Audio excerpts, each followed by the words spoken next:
27 जून 1976 air France flight 139 जिसे Athens से उड़ान भरते ही popular front for the liberation of फिलिस्तीन के 4 आतंकवादियों ने हाईजैक कर लिया था। करीब 248 यात्रियों को बंधक बनाया गया। उनमें से करीब 142 बंधकों को छोड़ दिया गया, परंतु बाकी के 106 बंधक यहूदी थे, इसलिए उन सभी को बंधक बनाए रखा गया। वे 106 हॉस्टेजेस को युगांडा से जिंदा वापस लाने के लिए इजराइल डिफेंस फोर्सेस ने एक रेस्क्यू ऑपरेशन को अंजाम दिया, जिसका कोड नेम था ऑपरेशन थंडरबोल्ट। इससे पहले हमने अलग से इस ऑपरेशन पर 2 भागों में वीडियो बनाया है, जिसमें हमने पूरे ऑपरेशन को एक्यूरेट डिटेल में समझाने का प्रयास किया है। दोनों वीडियो का लिंक हमने आई बटन एवं डिस्क्रिप्शन बॉक्स में मेंशन किया है।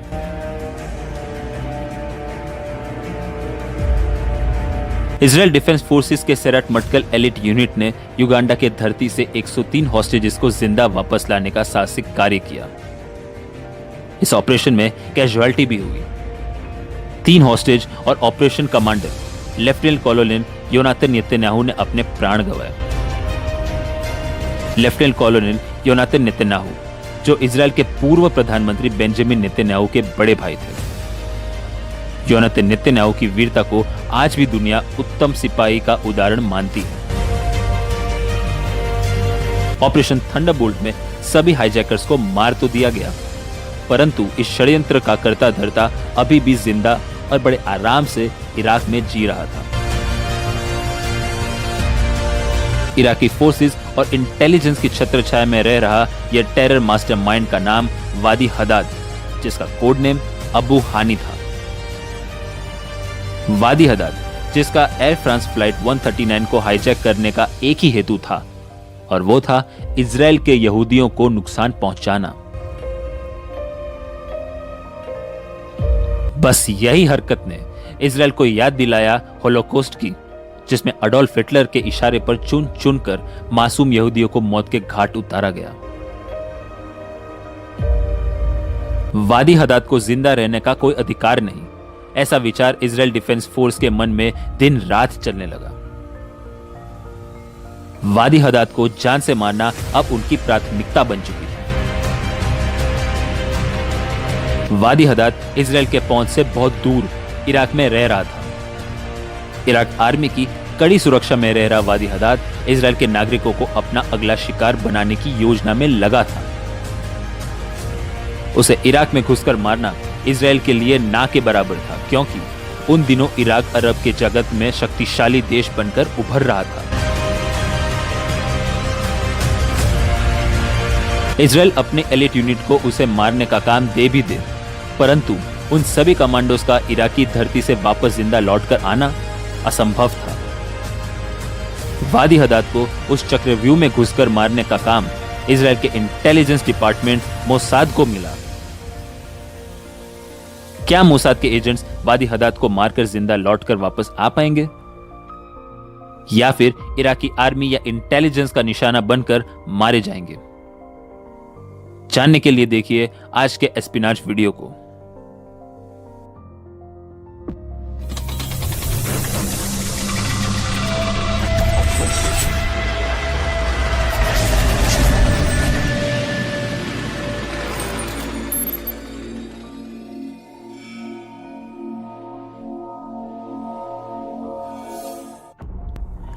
मई 1977 इजराइल की राजनीति में एक बड़ा बदलाव आया। उस साल इजराइल में जनरल इलेक्शंस हुए। इजरायली लेबर पार्टी, जो उस वक्त की रूलिंग पार्टी थी, उस पार्टी को हराया लिकुद पार्टी ने। लिकुद पार्टी के लीडर मेनेकम बेगिन इजराइल के नए प्रधानमंत्री बने। लेबर पार्टी की हार के कई प्रमुख कारण थे। उस वक्त अरब देशों में विस्थापित होकर इजराइल में रह रहे यहूदियों को भेदभाव का सामना करना पड़ता, जिसकी वजह से उन सभी में सरकार के प्रति असंतोष का भाव बढ़ने लगा। यौम किपुर वॉर में हुई कई कैजुअलिटी ने सामान्य नागरिकों में सरकार द्वारा दिए गए सुरक्षा पर प्रश्न खड़े कर दिए। इन सभी कारणों को ढाल बनाकर मेनेकम बेगिन ने सामान्य नागरिकों पर अपनी प्रबल नेतृत्व की छवि को अंकित किया और विजय होकर इजराइल की राजनीति पर अपनी सत्ता की स्थापना की।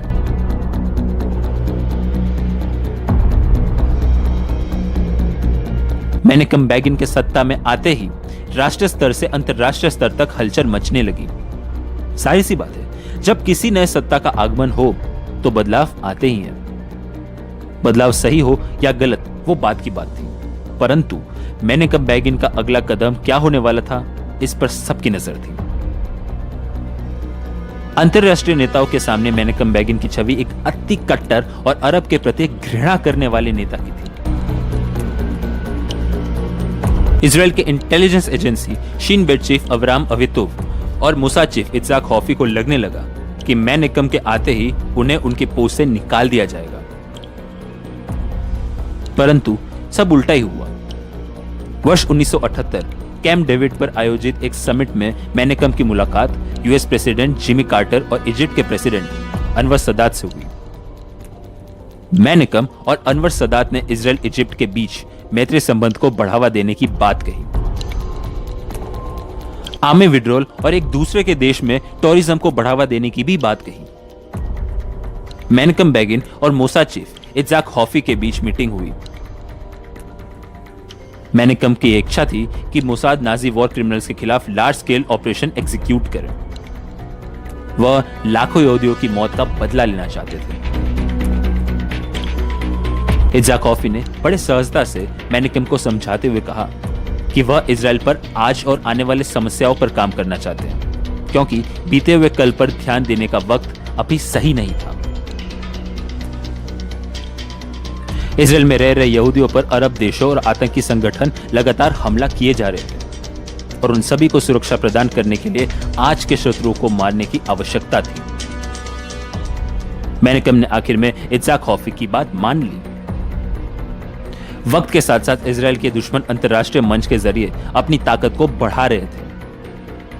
वर्ष 1974 में यासिर अराफात लगातार अंतर्राष्ट्रीय मंच से अपनी पीएलओ को मान्यता देने में लगा हुआ था। नवंबर 1974 यूएन जनरल असेंबली में स्पीच देने के बाद यासिर अराफात का चेहरा दुनिया के सामने आने लगा। मोसाद के लिए यह चिंता का विषय बन गया, परंतु एक सबसे बड़ी समस्या को खत्म करना जरूरी था और वह था वादी हदाद। वादी हदाद जो एंटबे एयरपोर्ट घटना के कई महीने बाद भी इजराइल के पहुंच से दूर इराक की राजधानी बगदाद में था। इराक के मिलिट्री इंटेलिजेंस की छत्रछाया में रह रहा वादी हदाद को मारना तो क्या, उसके करीब जाना भी मुश्किल था। उस वक्त इराक अरब की दुनिया में शक्तिशाली राष्ट्र बनकर उभर रहा था, तो जाहिर सी बात है कि वहां जाकर वादी हदाद को मारना कोई समझदारी वाली बात नहीं। मोसाद लगातार इसी कश्मकश में थी कि बिना कोई नुकसान के वादी हदाद को कैसे मारा जाए।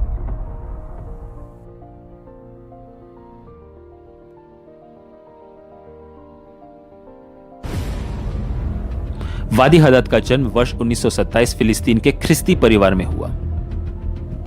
वर्ष 1948 अरब इजराइल युद्ध में वादी का घर तबाह हो चुका था और अपने पूरे परिवार के साथ वादी लेबनान शिफ्ट हो गया। वहां उसने अमेरिकन यूनिवर्सिटी ऑफ बेरूट में पढ़ाई शुरू की। वहां उसकी मुलाकात जॉर्ज हब्बाश से हुई, जो फिलिस्तीन रेफ्यूजी कैंप से आया था। जॉर्ज हब्बाश आगे जाकर popular front for the liberation of फिलिस्तीन का सबसे बड़ा चेहरा बना। वादी हदाद और जॉर्ज ने मिलकर अरब नेशनलिस्ट मूवमेंट नाम की संगठन का निर्माण किया।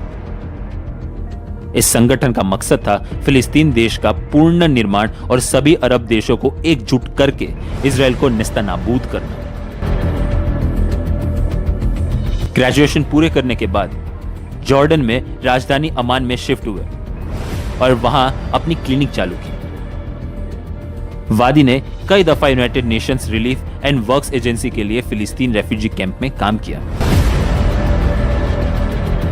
वक्त के साथ साथ फिलिस्तीन के लिए कई सारे एक्टिविज्म गतिविधियों में हिस्सा लेने लगा, जिसकी वजह से वर्ष 1957 जॉर्डनियन अथॉरिटी द्वारा उसे गिरफ्तार कर लिया गया। वर्ष 1961 वादी जेल से भागकर सीरिया जा पहुंचा। वर्ष 1963 से इजराइल से हथियारों की तस्करी कर अपने संगठनों को हथियार प्रदान करने का काम शुरू किया। वादी और George popular front for the liberation of फिलिस्तीन में जुड़ गए। वर्ष 1968 इजराइल के एल अल प्लेन हाईजैक के पीछे वादी का हाथ था। धीरे धीरे इजराइल में यहूदी बहुल्य क्षेत्रों पर हमला करना शुरू किया। एक जगह से दूसरी जगह हथियारों की तस्करी में वादी को पकड़ना मुश्किल था। वादी हदाद के आदमियों का ट्रेनिंग बेस साउथ यमन में था, जहां एक्सप्लोजिव से लेकर अन्य हथियारों की ट्रेनिंग सबको मिलती थी। सभी लोग वादी के चालाक दिमाग की दाद देते और उसके कार्यशैली को चतुर चालाक काम का उदाहरण मानते थे। केजीबी ने वादी हदाद का कोड नेम नेशनलिस्ट रखा। साल 1970 popular front for the liberation of फिलिस्तीन ने डाउसन फील्ड पर हाईजैक किया, जिसमें करीब 4 एयरलाइंस को आतंकवादियों ने अपनी गिरफ्त में ले लिया। इस घटना के बाद popular front for the liberation of फिलिस्तीन ने वादी को हुक्म दिया इजराइल के बाहर कोई गतिविधि को अंजाम न देने का, परंतु ऐसा हुआ नहीं। वादी लगातार इजराइल के बाहर भी यहूदियों को अपना निशाना बनाता, जिसकी वजह से popular front for the liberation of फिलिस्तीन ने वर्ष 1973 में उसे संगठन से बर्खास्त कर दिया। वर्ष 1975 ऑस्ट्रिया की राजधानी वियना में आयोजित organisation of the petroleum exporting countries यानी यूपीईसी के एनुअल मीटिंग में घुसकर popular front for the liberation of फिलिस्तीन के लोगों ने 60 लोगों को बंधक बनाया। हद तो तब हो गई जब वादी हदाद ने 1976 एंटबे एयरपोर्ट वारदात को अंजाम दिया। यह सारे वारदात काफी थे मोसाद के लिए वादी हदाद को मारने का।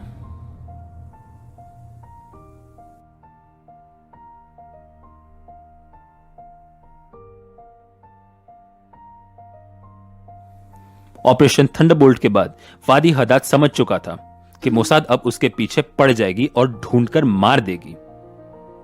ऐसी परिस्थिति में सीरिया या फिर लेबनान में रहना उचित नहीं होगा। वादी हदाद इराक की राजधानी बगदाद में जा पहुंचा। वहीं दूसरी तरफ मोसाद को भी ग्रीन सिग्नल मिल गया वादी हदाद को मारने का। मोसाद के एजेंट्स बगदाद पहुंचे और जगह जगह पर वादी हदाद पर नजर रखने लगे। वादी हदाद की सुरक्षा में काफी कड़ा इंतजाम था। वादी हदाद भी कोई कम चालाक नहीं था। मोसाद के असैसिन मेथड से भली भांति परिचित था। टेलीफोन से लेकर बड़े बड़े एक्सप्लोजिव से मारने की तकनीक को अच्छे से जानता था। वादी हदाद जब भी बाहर जाता, सिक्योरिटी गार्ड्स के बीचों बीच रहता। मोसाद एजेंट्स वादी हदाद को मारने के प्लानिंग में लगे हुए थे। अगर गोली, कार एक्सप्लोजिव्स या फिर रोड एक्सीडेंट में मारेंगे तो फिर इसके कई कॉन्सिक्वेंसेस बन सकते थे। या तो मोसाद एजेंट्स पकड़े जाएंगे, और अगर एजेंट्स भागने में कामयाब भी हो गए तो शक मोसाद पर बना ही रहेगा। ऐसे वादी हदाद के लोग दुगने प्रहार से इजराइल पर हमला करेंगे। मोसाद के एजेंट्स वादी को इस तरह से मारना चाहते थे कि शक उन पर किसी भी प्रकार का ना हो। वादी को ऐसे मारे कि उसकी मौत नेचुरल लगे, ना कि कोई हत्या या साजिश। बात हो नेचुरल डेथ की तो फिर मोसाद को बायोलॉजिकल वेपन सही विकल्प लगा। वादी हदाद के बारे में पता चला कि वो चॉकलेट बहुत पसंद करता था, और वो भी बेल्जियम चॉकलेट। मोसाद एजेंट्स ने प्लान बनाया कि चॉकलेट में कुछ मात्रा जहर की मिलाई जाए, जिसे वादी खाते ही मारा जाए, परंतु इस प्लान के सक्सेस की कोई गारंटी नहीं थी। हो सकता था कि वादी से पहले ही कोई और चॉकलेट खा ले। इस बात की क्या गारंटी कि वादी चॉकलेट रोज खाता हो। इन सब कश्मकश में वक्त बीतने लगा। मोसाद और वादी हदाद की कहानी के बीच आया Israel institute for biological research centre, जो इजराइल के साउथ तेल अवीव में स्थित था। यह इंस्टीट्यूट का काम है मोसाद और इजरायली आर्मी के बीच बायोलॉजिकल वेपन बनाना। Israel institute for biological research center ने एक ऐसा जहर बनाया जो इंसान पर धीरे धीरे हावी होता है। जहर खून में धीरे धीरे घुलकर इंसान को मारने का काम करता है। यह बायोलॉजिकल वेपन बन तो गया, परंतु उसे वादी तक पहुंचाया कैसे जाए? वादी के आउटर सिक्योरिटी सर्कल में इराकी ऑफिसर्स थे, परंतु इनर सर्कल्स में फिलिस्तीन के लोग थे। वादी इराकी ऑफिसर्स पर भी भरोसा नहीं करता था। मोसाद ने फिलिस्तीन सिक्योरिटी में सेंध लगाने का काम कर लिया। मोसाद ने एक फिलिस्तीनियन गार्ड को ढेर सारे पैसों का चारा देकर खुद के साथ शामिल कर लिया। उस फिलिस्तीनियन गार्ड का कोड नेम था सैडनेस। सैडनेस वादी के रोजमर्रा की जिंदगी में काम आता। मोसाद एजेंट्स अपने काम के आखिरी चरण पे जा पहुंचे। एजेंट्स ने वादी हदाद के टूथपेस्ट ब्रांड का पता लगाया और उसी तरह का नया टूथपेस्ट खरीदा। उसी टूथपेस्ट में Israel institute for biological research द्वारा बनाए गए जहर को मिलाया गया। जहर का मात्रा उतना ही डाला जितने में धीरे धीरे वादी को मारा जा सके। टूथपेस्ट सैडनेस तक पहुंचाया गया। सैडनेस ने टूथपेस्ट वादी के वॉशरूम तक पहुंचाया। 10 जनवरी 1978 वादी हदाद ने टूथपेस्ट को पहली बार इस्तेमाल किया। कुछ दिन तक सब ठीक था, परंतु 10वें दिन टूथपेस्ट ने आखिर में काम शुरू कर दिया। वादी को बुखार, सर्दी और पेट में दर्द होने लगा। कुछ दिन वादी दवा के सहारे रहा, लेकिन कोई फायदा हुआ नहीं। वादी आखिर में इराक के गवर्नमेंट हॉस्पिटल में एडमिट हुआ। हॉस्पिटल में भी वादी वही टूथपेस्ट का इस्तेमाल कर रहा था। कुछ दिनों बाद वादी के बाल झड़ने लगे और वजन करीब 12 किलोग्राम तक घट गया। पेट दर्द कम होने का नाम ही नहीं ले रहा था। डॉक्टर समझ गए कि मामला जहर का है। बात यासिर अराफात तक पहुंची। यासिर अराफात ने वादी हदाद को इराक छोड़ ईस्ट जर्मन सीक्रेट सर्विस से अपना इलाज करवाने को कहा। 19 मार्च 1978 वादी बगदाद से ईस्ट जर्मनी में शिफ्ट हुआ। वादी के पर्सनल सामान में वो टूथपेस्ट अब भी था। ईस्ट बर्लिन के रेजिन ग्रुनेस क्रन केनूस नाम के प्रतिष्ठित हॉस्पिटल में वादी को एडमिट किया गया। बड़े से बड़े नामी मिलिट्री डॉक्टर्स को काम में लगा दिया गया। डॉक्टर्स ने वादी के ब्लड, यूरिन सैंपल्स और एक्सरे की जांच की, परंतु जहर का कोई नामो निशान नहीं मिला। वादी हदाद का पूरा शरीर दर्द से भर चुका था। सभी डॉक्टर्स वादी के चीख से घबराने लगे। पूरा हॉस्पिटल वादी के चीख से दहल जाता। वादी अब हारने लगा। 28 मार्च 1978 51 वर्षीय वादी हदाद की मौत हुई। मौत की वजह डॉक्टर्स ने ब्रेन ब्लीडिंग बताई। किसी को पता न चला कि वादी की मौत कैसे हुई। वादी की मौत ने इजराइल का बोझ कम किया। मोसाद ने आखिरकार एक मोस्ट वांटेड और चालाक आतंकवादी को रास्ते से हटा दिया। इससे यह बात पता चलता है कि दुश्मन चाहे कितना भी चालाक या शक्तिशाली हो, लेकिन अगर एक बार मोसाद के नजरों में आ गया तो अंजाम सिर्फ उसकी मौत होगी। एंटेबे एयरपोर्ट इंसिडेंट यानी एयर फ्रांस फ्लाइट 139 हाईजैक का मास्टरमाइंड वादी हदाद को मारकर मोसाद ने अपने देश के वीर सिपाही योनी नेतन्याहू के बलिदान का हिसाब सही तरह से चुकाया। हजारों यहूदियों पर हुए हमले का बदला मोसाद ने लिया। तो दोस्तों, यह कहानी थी मोसाद के हैरत अंग्रेज कोवर्ट ऑपरेशन की। मिलते हैं अगले वीडियो में सत्य एवं साहस की शोध में। तब तक के लिए जय हिंद, वंदे मातरम।